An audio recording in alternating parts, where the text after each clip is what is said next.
Soal proses hukum yang menjerat pimpinan Al Zaitun Panji Gumilang, kita sapa jurnalis Kompas TV Francisco Donasiano dari Barreskrim Polri. Sisko, setelah Panji Gumilang ditahan karena ditetapkan sebagai tersangka, ada hari ini permintaan untuk penangguhan penahanan. Dikabulkankah oleh Barreskrim?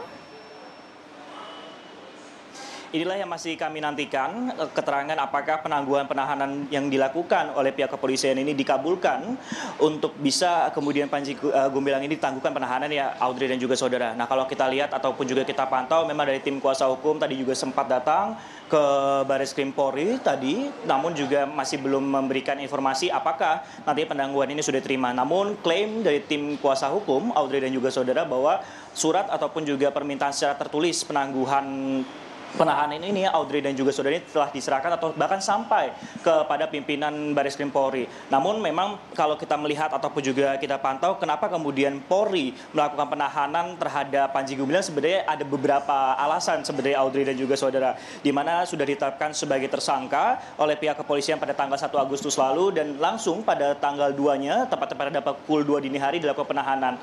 Hal ini dilakukan setelah penetapan tersangka adalah untuk proses pemeriksaan lanjutan untuk ataupun juga melengkapi berkas-berkas sebagai tersangka dari Panji Gumilang, karena kita mengetahui bahwa polisi dan juga pemerintah ini juga menaruh perhatian yang cukup seperti itu terkait dengan kasus ini, bahwa memang harus ada unsur kehati-hatian. Kalau kita bisa mengutip pernyataan dari Kapolri Jenderal Listio Sigit Prabowo, bahwa kenapa kasus ini kemudian cukup panjang untuk penetapan status tersangka khususnya untuk Panji Gumilang sendiri, karena butuh proses kehati-hatian. Begitupun juga dari pemerintah juga bahwa meminta akan penanganan dari proses hukum yang menjerat dari Panji Gumilang ini, entah itu nantinya terkait masa ujaran kebencian, berita bohong, ataupun juga kasus yang lainnya seperti TPPU, seperti itu Audrey dan juga saudara, ini berjalan secara simultan ataupun juga diselesaikan oleh Polri.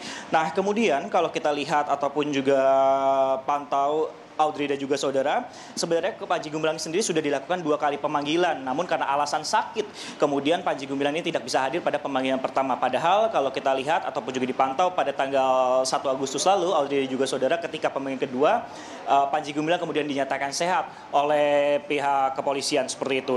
Nah, kenapa kemudian Panji Gumilang ditetapkan sebagai tersangka? Karena memang sudah melalui proses berita acara pemeriksaan dan juga setelah melakukan gelar perkara yang dihadiri oleh Propam, Irwasum, Ditkum, dan Wasidik, semua peserta yang hadir menyatakan sepakat untuk menaikkan status Panji Gumilang menjadi tersangka, Audrey dan juga saudara. Setelah setidaknya Barreskrim ini menghadirkan 40 saksi, 17 ahli, dan 3 alat bukti. Dan untuk kasus yang menjeratnya Panji Gumilang sendiri memang pasalnya berlapis, ada pasal 14 ayat 1 Undang-Undang Nomor 1 Tahun 1946 tentang Peraturan Hukum Pidana dengan ancaman hukuman maksimal ada 10 tahun, kemudian ada pasal 45A, kemudian ada juga terkait dengan Undang-Undang ITE. Audrey? Iya, hari ini kan Panji setelah ditahan diperiksa kembali. Nah, apakah juga didalami dengan dugaan tindak pidana pencucian uangnya, Sisko? Benar, Audrey. Menurut informasi yang kami dapatkan, rencananya pada hari Senin mendatang akan dilanjutkan untuk pemeriksaan Panji Gumilang sebagai saksi untuk kasus dugaan tindak pidana pencucian uang, Audrey dan juga saudara, di mana memang sebelumnya sudah ada yang saksi yang akan dihadirkan berikutnya adalah RIP, RW, dan juga Panji Gumilang. Dan selain itu juga setidaknya pihak Barreskrim juga telah memanggil 16 orang saksi. Cukup menarik sebenarnya, Audrey dan juga saudara, bahwa di antara saksi-saksi ini anak-anak Panji Gumilang ini juga diminta untuk hadir dalam proses pemeriksaan seperti itu, namun hingga saat ini masih belum hadir dan nantinya akan dilakukan pemanggilan kedua. Nah, terkait dengan pemerintah, bagaimana kemudian responnya terkait dengan kasus tindak pidana pencucian uang ataupun juga kasus yang lain? Berikut adalah pernyataan dari Menko Polhukam Mahfud MD yang telah kami rekam sebelumnya. Meminta kepada Barreskrim Polri untuk mempercepat proses pidana umum atau pidana khusus di luar soal penodaan agama seperti yang selama ini berlangsung.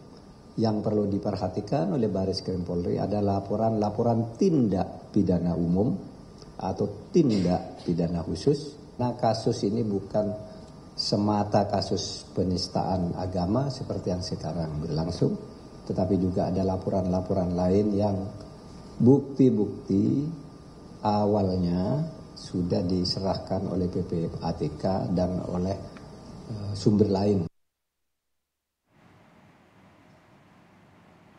Polisi untuk percepatan adalah seperti indikasi untuk melakukan GP akan tetap berlangsung apabila kedua anak dari Panji Gumilang ini tidak memberikan saksi. GP-nya akan tetap berlangsung meskipun sudah memeriksa sejumlah saksi-saksi terkait tindak pidana pencucian uang. Jadi kita nantikan bagaimana kemudian perkembangan kasus untuk dugaan kasus yang lain ini. Kembali ke Anda, Audrey.